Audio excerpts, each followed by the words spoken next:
thank you for staying in time exactly. Now we are moving to our third speaker, Dr. Aoneng Cao. Cao. Okay. Thank you.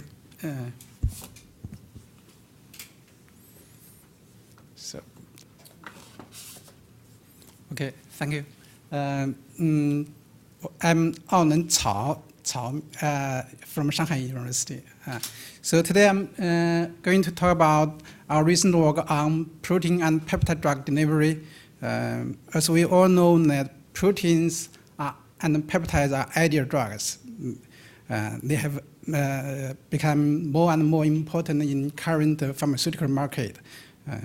And they have many advantages. So basically, they have many. They are usually very high specificity and with a very high affinity. But there also have some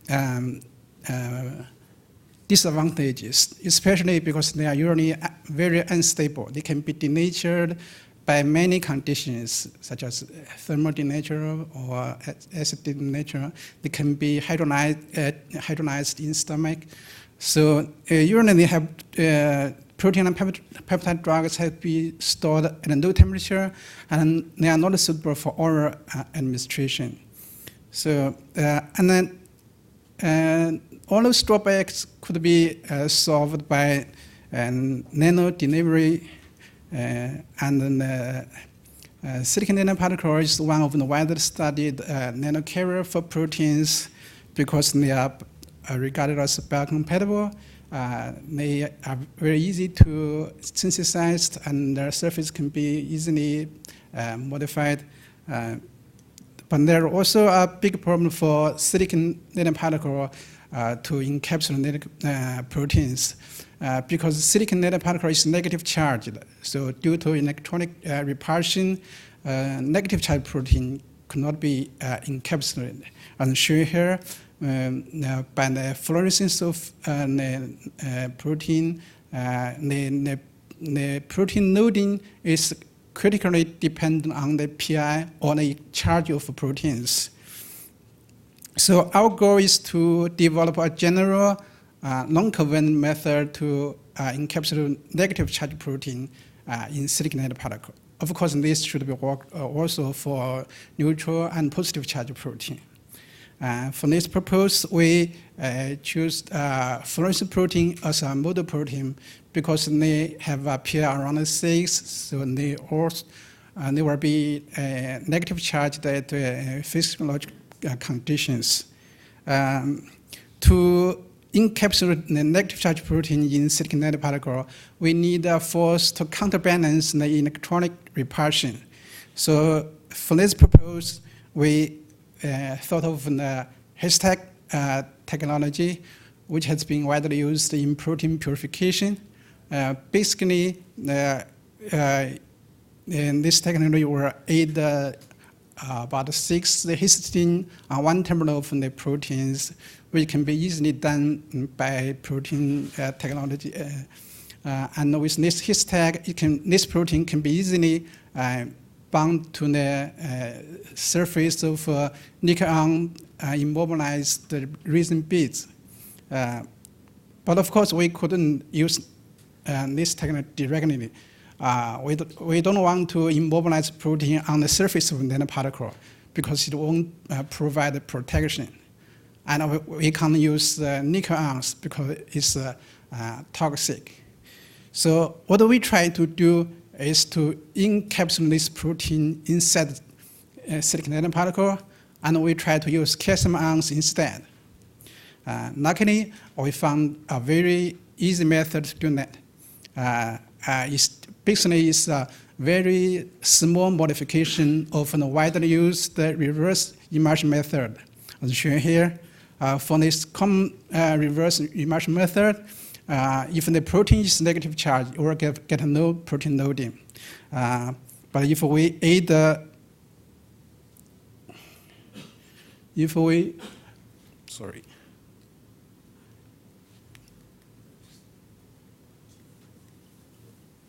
Sorry. Just go. That's it. Okay, thank you.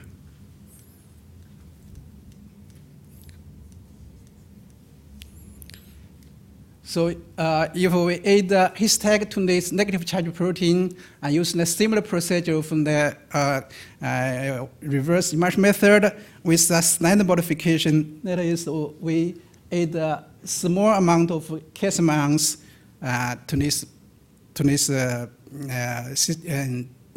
system, and this calcium ion were immobilized on the silicon shell and provide anchor point for the His-tag protein. So this way we can immobilize the negative charge protein inside the silicon nanoparticle.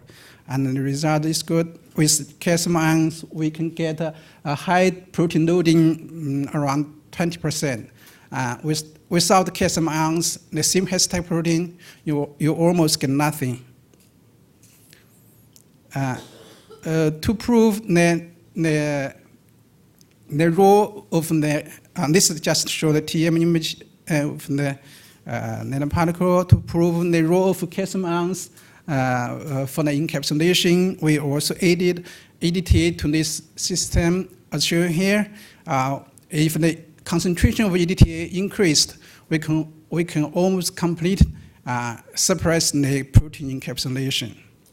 And as you expect, this after encapsulation, the stability of a protein has been significantly improved, and this nanoparticle can even stored at room temperature. And interestingly, after encapsulation, the fluorescence of the fluorescence protein is also enhanced, so it could be used as a stable, robust, and safe nanoprobe. And with modifications, we can apply this kind of nanoprobe for bioimaging at a cellular and animal level. But this is a different story. So back to the protein encapsulation is actually a general method. We can use it to encapsulate other proteins and peptide. Of course, we have to add a His-tag to its terminal. So next step is we have to check the release profile. And we found that this release is pH sensitive. Its release behavior you will release nicely at neutral and at basic pH, but later will be released at the pH below 2. So this kind of pH responsible for the release behavior I think it's very nice, suitable for oral administration of protein and peptide drugs. So to check this, we used radio-labeled peptide to encapsulate in silicon particle and administrate orally to mice. And we found after one hour after oral administration, most of the peptide was located at the histidine. So I think only we have demonstrated it's possible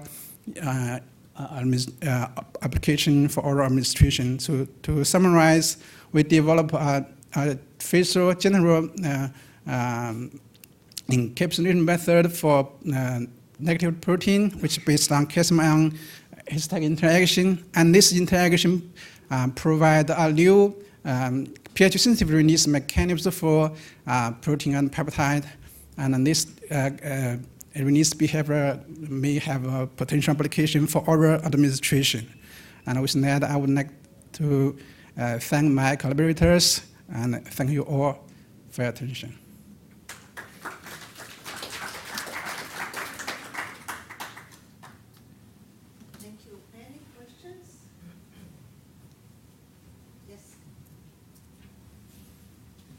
Some types of silica nanoparticles have been shown to be strongly hemolytic.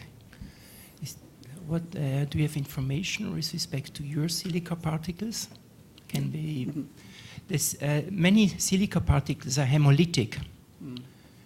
Is hemolysis a problem with your silica particles? Could you safely apply them in vivo, or did you observe hemolysis? Yeah, I think oral administration of silicon nanoparticle is pretty safe. Actually, there are some drugs is involved with silicon materials, but for injection, it's not good.